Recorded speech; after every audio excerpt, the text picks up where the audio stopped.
बात है अपने या किसी के संग जोड़ने की नहीं, बात है आत्मा और परमात्मा की। किसी फकीर के पास जाते हैं, सत्संग में वो क्या कहता है? अपने या किसी के साथ जोड़ने की बात करता है। वो कहता है कि खुद ही को कर बुलंद, इतना अपनी आत्मा को परम पिता उस परमात्मा से जोड़ लो।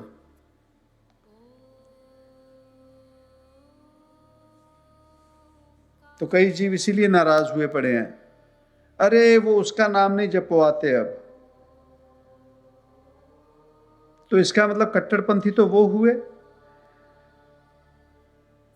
आध्यात्मिक नहीं हुए, वो धार्मिक हुए। अरे उसका नाम नहीं जपाते अब। क्यों जपाएं किसी का नाम? नाम भीतर है, सिमरो और उस रब को पालो। अब कई इसी बातों को जिद लेके बैठे हैं, बात नहीं समझने की कोशिश करते। सिमरन तो अपना ही करना पड़ेगा, ध्यान साधना तो अपनी करनी पड़ेगी, पूजा पाठ का जो भी हम जीवन में काम कर रहे हैं वो तो हमें ही करना पड़ेगा। कोई कह दे कि फलाने कोई बाबा जी हैं, कोई फकीर है, उसकी धर्म पत्नी के उनके बच्चों को कोई पाठ पूजा नहीं करनी पड़ेगी, कोई नाम नहीं जपना पड़ेगा, वो भी रब पालेंगे। ऐसे होता है? ऐसे हो सकता है? कोई डॉक्टर है तो उसके परिवार में बच्चों को कह दे कि इनको कोई रोग नहीं लगे क्योंकि उसका पिता डॉक्टर है। ऐसे होता है? सेहत तो खुद का ख्याल खुद करना पड़ेगा, कोई बीमार होगा तो दवा लेनी पड़ेगी। चाहे कोई फकीर है, चाहे कोई राजा है, कर्मी आपो अपनी। कर्म तो हम जो कर रहे हैं, जो फसल बीजी है काटनी तो वही पड़ेगी। उसमें कोई कैसे बदलाव ला सकता है? बोए पेड़ बबूल का, आम कहां से हुए? हमने जो कर्म किए हैं, हम अपने कर्मों का भुगतान कर रहे हैं। हमने जो कर्म बोए हैं उसका फल लगा है और वो फल हमें मिल रहा है। अपने कर्मों को देखते नहीं, अपने जीवन में निगाह मारते नहीं, हम लोग क्या कर रहे हैं। इसलिए कहा गया पाछा पाँव ना कीजिए, आगे होए सो होए। दुनिया बहुत कुछ कहती है, दुनिया बहुत कुछ कहती है, ना किसी को समझाओ ना बुझाओ। अपना मन जहां लग गया, जहां से कोई ज्ञान, जहां से कोई मार्गदर्शन हो रहा है, चलते चलो, चलते चलो। कोई रोग लग गया शरीर को, पहले भी समझाया गया, दवा और दुआ ये बाद में काम करती है। पहले अपने आप में कंट्रोल करना पड़ता है, पहले अपने आप को साधना पड़ता है, साधु होना पड़ता है, कंट्रोल करना पड़ता है। खाने पे डायबिटीज है तो जितनी भी दवा चलती रहे, खाने पर अगर किसी जीव का कंट्रोल नहीं, कोई दवा या दुआ नहीं काम करेगी। तो उस जीव को साधना पड़ा, भाव अपने आप पर कंट्रोल करना पड़ा मीठा खाने के लिए। अब वो जिसने साध लिया, अपने खाने पर कंट्रोल कर लिया, उसने कोई पहरावा डाला या नहीं डाला, वो साधु हो गया। उसे कहते हैं साधु, जिसने साध लिया, जिसने कंट्रोल कर लिया। अब यही बात है, जो काम में लिप्त है, वासना में लिप्त है, सरेआम अंधा होकर इस चीज में फंसा है, कंट्रोल ही नहीं। जिसने उस चीज को साध लिया, कंट्रोल कर लिया, वो साधु हो गया। जिसने उस चीज को, आनंद को, रस को, जो भी स्वाद है, उसने रोक लिया, वो साधु है। यही बात क्रोध, लोभ, मोह या अहम। सो आध्यात्मिक मार्ग शुरू होता है, वहां से साधना पड़ता है, अपनी आदतों को कंट्रोल करना पड़ता है। इसमें अब कौन सा रब, किसका नाम, कैसा सुमिरन, इसमें तो जीव अपने आप पर कंट्रोल करना तूने, हमने अपने आप पर कंट्रोल करना है, और उसी को कहते हैं साधु।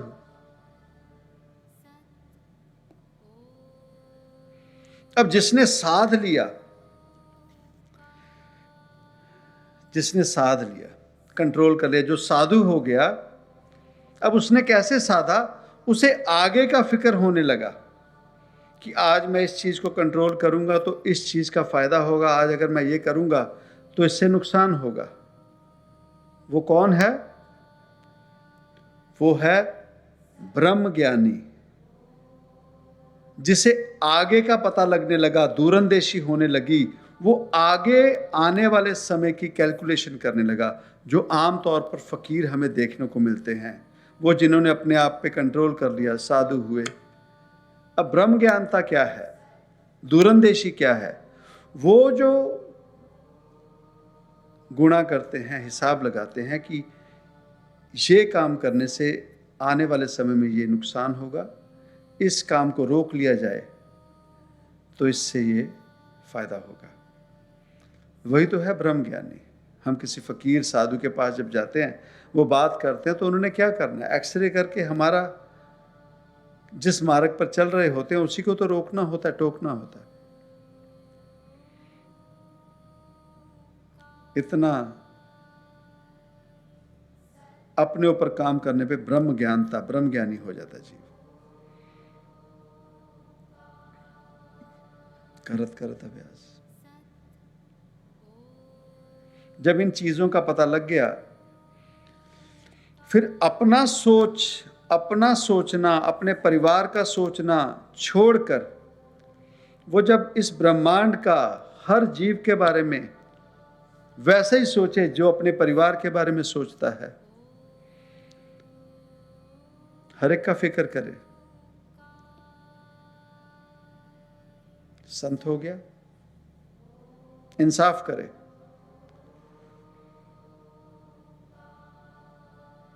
आसान सा। इसे अब कोई जीव कितना मर्जी डीप पढ़ाई में ले जाए, पंक्तियां ले आए कहीं से, धर्म ग्रंथ से, इन चीजों में बात सीधी सी है, आसान सी। जीव जैसे कर्म करेगा वैसा फल पाएगा। साधु को मिलने जाइए, डॉक्टर को मिलने जाइए, रोग न छिपाएं। डॉक्टर के पास जाकर अगर रोग छुपा लिया तो क्या इलाज हुआ? इसीलिए आज हम लोग किसी फकीर के पास, साधु, अब तो दुविधा ये है कि सच में परेशानी होगी कि सच्चा साधु कौन, ये सब चक्रों में पड़ गए। वो तो आभास हो जाता है। हम जब जाते हैं किसी फकीर किसी के पास, तो हाव भाव बातों से पता तो लग ही जाता है। हम इतने मूड नहीं हैं कि हम जहां जा रहे हैं यहां क्या है। अपने आप की बातें देखें, हमने जीवन में वो ज्ञान लेकर जीवन में फायदा किया या नहीं,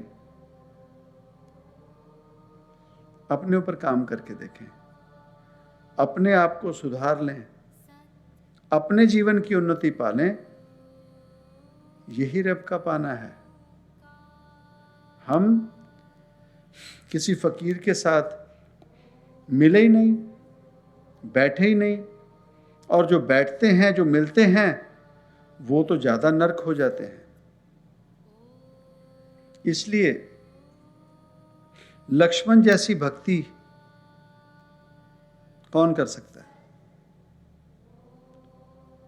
जैसी श्रद्धा, भावना, भक्ति रामचंद्र महाराज जी के लिए उसकी पहले दिन थी, शरीर छोड़ने तक उसकी भक्ति वही रही। तो रोज रामचंद्र महाराज जी रब बनकर तो नहीं घूमते होंगे, खाना भी खाते होंगे, अपनी धर्म पत्नी के साथ नाराजगी भी होती होगी, उन्हें भी क्रोध आता होगा रोज की दिनचर्या से, क्योंकि दिनचर्या है, हमारा जीवन ऐसा है। वो भी लक्ष्मण पर नाराज होते होंगे, बहुत कुछ होता होगा। हमारे नहीं, परिवार में भाई बहनों में आपस में होता है। तो हम अपने जीवन में देखें, हमारी श्रद्धा अपने हमारे भाइयों के लिए, परिवार के लिए क्या वही है? पर कुर्बान उस लक्ष्मण पर जैसी श्रद्धा पहले दिन, जिस दिन होश आई और जिस दिन शरीर छोड़ा, वही भक्ति भावना श्रद्धा लेकर। इसलिए वैसी भक्ति, जितना नाम राम का है उतना ही लक्ष्मण का है। बिना उसके ना कोई तस्वीर है, बिना उसके ना कोई उसकी बात है। यह है सच्चाई जीवन की। अगर वो वही श्रद्धा ना रखते तो सामने आ ही जाना था। कारण जैसा पेड़ हम बीज बोते हैं, पेड़ वही लगता है, फल वही लगता है। हमारे जीवन में हमारे फलों पर मिठास क्यों नहीं है? हमारी जुबान में मिठास क्यों नहीं है? हमारे लिए दूसरों के लिए दया भावना क्यों नहीं है? दया भावना क्यों नहीं है? ये नहीं बातों की वजह से। तो कह दो किसी को, हाँ वहां चले जाना, वहां हमारा भी, हम भी जाते हैं, आता है आता, नहीं आता नहीं आता है। उसके बाद उसे क्या मिलता है, उसके कर्म। हमें नहीं पढ़ना उनके बातों में। अपना मन, अपना यकीन बना ले। हमारा यकीन है तो कोई जो मर्जी कहे, कोई जो मर्जी कहे, पहले ही पड़ताल कर लो ना, पहले ही यकीन बना लो ना, बात खत्म।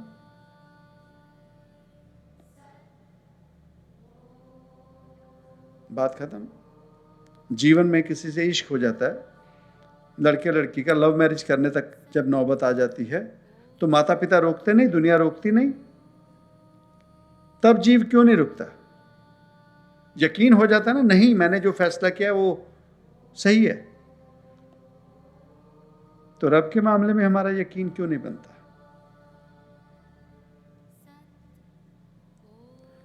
ये हमारे जीवन में हमें अपने निगाह मारकर देखनी पड़ेगी। यकीन हो तो सच में कहें। जैसे हमारे पास आश्रम में कोई इंडिया से जीव आए तो कीर्तन शुरू हुआ, तो कीर्तन शुरू हुआ तो अचानक ही पीछे से वो औरत उठी और किसी का नाम लेके कहने लगी कि मुझे वो दिखने लग गया। पहले दिन हुआ, हमने कुछ नहीं कहा। एक दिन फिर कीर्तन चल रहा तो फिर उठी, ओ मेरा वो आ गया, उसका नाम लेकर किसी रब का। तो धड़ाम सर जाकर जमीन पर गिरी तो पीछे से दो चार सेवक भागने लगे उसको उठाने के लिए। हमने मना कर दिया, हमने कहा मत उठाओ इन्हें, मत उठाओ। 2-4 मिनट 5 मिनट के बाद देखा कोई नहीं आया उठाने को, अपने आप शर्मिंदे हुए, उठे और पीछे जाके बैठ गए। तो हम जो आश्रम में रहते थे हमारे साथ, उन्होंने सवाल किया कि आपने क्यों रोका? हमने कहा क्योंकि ये आडंबर था, झूठ था, उसे कुछ नहीं दिख रहा था, कोई नहीं दिख रहा था। दिखेगा तो भीतर दिखेगा पहले, नियत। वो सिर्फ आडंबर कर रही थी वो बताने के लिए कि मुझे उसके दर्शन हो रहे, ताजो बाकी जो संगत है उसके पीछे लग जाए। उस दिन उसका रोकना हुआ, उसके बाद उसे कभी नजर नहीं आए, कभी दर्शन नहीं हुए। उसके बाद वो जीव नॉर्मल रहा। पर अभी वो नहीं आते क्योंकि उन्हें कहीं और दिखने लग गया और उन्होंने कहा हाँ इससे दिखता है। अब उसी में वो जीव खुश हैं। तो उससे हमें क्या फर्क? किसी दिन अपने आप से वो जीव सवाल करे तो सही कि मुझे तो दिखता नहीं, मैंने जीवन में क्या पाया? जब दिखेगा तो जीव के तो हाव भाव, जीव अपने आप में बदल जाएगा।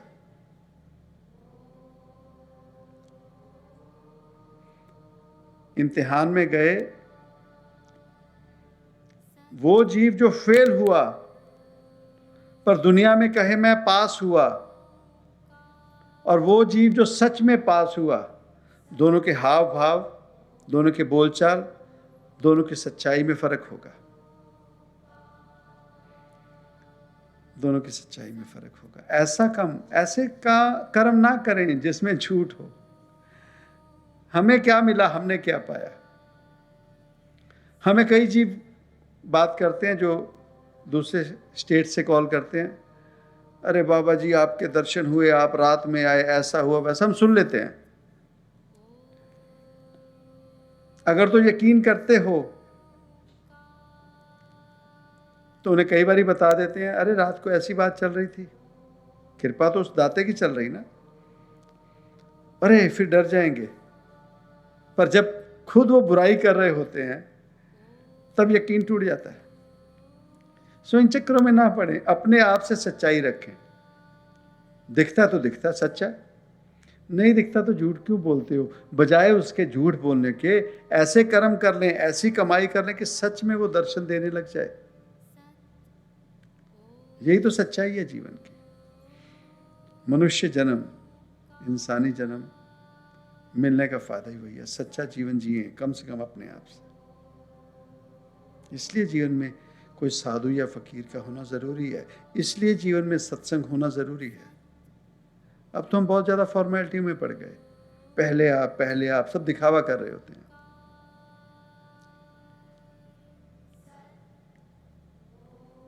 पहले आप में खाना थोड़ा सा बच जाए ना, तब पता लगता है, अरे आप हम बोल तो रहे हैं पर तू चले ना जाना, कहीं हलवा पड़ा हो, कोई ऐसा खाना हो ना, कोई पार्टी में चले जाओ तो पहले फॉर्मेलिटी, पहले आप देख लो थाली में वहां थोड़ा सा ही खाना बचा, तब पता लगता है। हम पीछे किसी जगह पर सत्संग करने गए तो किसी सेवक ने हलवा बहुत बढ़िया बनाया। अब जिनके घर पे सत्संग था वो सेवा करते रहे और सभी ने तारीफ की, हलवा बहुत स्वाद है, बहुत स्वाद है। बड़े श्रद्धा भावना से वो सेवा कर रहे थे, लीजिए ना और लीजिए ना और लीजिए ना। तो मन में बना लिया था कि मुझे ये हलवा खाना है, उस घर की गृहिणी ने, मुझे ये हलवा खाना है। तब तमाशा क्या हुआ कि हमारे साथ एक सेवक थे, हमने उन्हें इशारा किया, हमने कहा ये सारा हलवा खा जाओ। उन्होंने अपनी थाली में सारा हलवा डाल लिया। तो वो सेवक जो बहुत पहले आप बड़ी श्रद्धा से सेवा कर रहे थे, माँ काली का रूप हो गया सिर्फ उतने हलवे के लिए। हमने साथ वाले सेवकों को बताना था कि देखो जीव के अंदर की सच्चाई क्या होती है। ये जो हम दिखावा कर कर बांट रहे हैं, किसी के भी ये फलेगा नहीं। कारण जिस जीव को प्रसाद हलवा डाल रहे थे, उनकी नीयत उसमें थी कि मुझे मिले, मुझे मिले, ये परवान नहीं होगा। और जितना बुरा भला उस जीव को वो सेवक बोल सकता था कि तुम्हारा आना बंद कर देंगे, तुम दोबारा यहाँ आ नहीं सकते, बाबा जी के सामने पूरा तमाशा देखा। उनके बाद उनको रियलाइज हुआ, अरे क्या बोल दिया। फिर वही अब वो जो बड़े श्रद्धा भावना का चेहरा बन के बैठे थे, अब वो चेहरा कैसे लाएं? सच्चाई सामने आ गई। इस वजह से हम किसी साधु या फकीर को जीवन में रखना नहीं चाहते, मिलना नहीं चाहते। हम उस जगह पर जाते हैं जो बोले ना, कृष्ण सामने खड़े हैं, मूर्ति है, उसके सामने बुरी नीयत, बुरे विचार से चाहे कोई सेवा करे या किसी के लिए वासना की निगाह से बैठी है, कृष्ण तो बोलेगा नहीं, पता है हमें, वहां जाना अच्छा लगेगा, कारण वो बोलेगा नहीं, पता है। सत्संग में बोलते हैं, सत्संग में हमारे अंदर तक चोट जाती है। इसलिए धीरे धीरे हमारे जीवन से सत्संग खत्म होने लगा। फकीरों का संग हमें नहीं चाहिए, साधुजन नहीं चाहिए। तो ना जाएं ऐसे पहरावे पर, अपने आप पर कंट्रोल कर लें। जीवन में जो चीज़ बहुत अच्छी लगती है तो चलो। हमारे कई सेवकों ने प्रॉमिस किया था, साधु बनना आपको बता देते हैं बहुत आसान है। आज से वो फोन जो हमें मार रहा है, वादा कर ले कि इसको आधे घंटे से ज़्यादा मैं नहीं जीवन में यूज़ करूँगा। रोज़ाना बन गए साधु। अगले हफ्ते हमें इतने साधुओं के दर्शन होंगे, जीवन सफल। हमारा आध्यात्मिक मार्ग पर चलना शुरू हो जाएगा। करना कुछ भी नहीं, कोई चीज़ नहीं हम आपसे मांग रहे, किसी से नहीं। सिर्फ अपना वो जो फ़ोन है उसे आधे घंटे से ज़्यादा यूज़ ना करें। हो गए साधु। अब सुन तो लिया, साधु बनने का रास्ता दे दिया, साधु। अब देखो कितने बनते हैं, देखो कितने बनते हैं। जो बन गए फायदा उसी का होगा ना। तो साधु के क्या क्या फायदे हो जाते हैं, वो अगर कोई सुखमनी साहब का पाठ पढ़ ले तो साधु के ऊपर पूरी अष्टपदी है, श्लोक हैं, वो पता लग जाएगा। उतनी कृपा हमें मिल जाएगी जिसने साध लिया। जीवन में करके देखें। सुदाता कृपा करें, मेहर करें। इसलिए कहा जाता है कि साधु को मिलने जाइए, संग ना लीजिए कोई, ना किसी जीव को, ना अपने विचारों को। पाछे पाँव ना कीजिए, फिर पीछे नहीं हटना, आगे होए सो।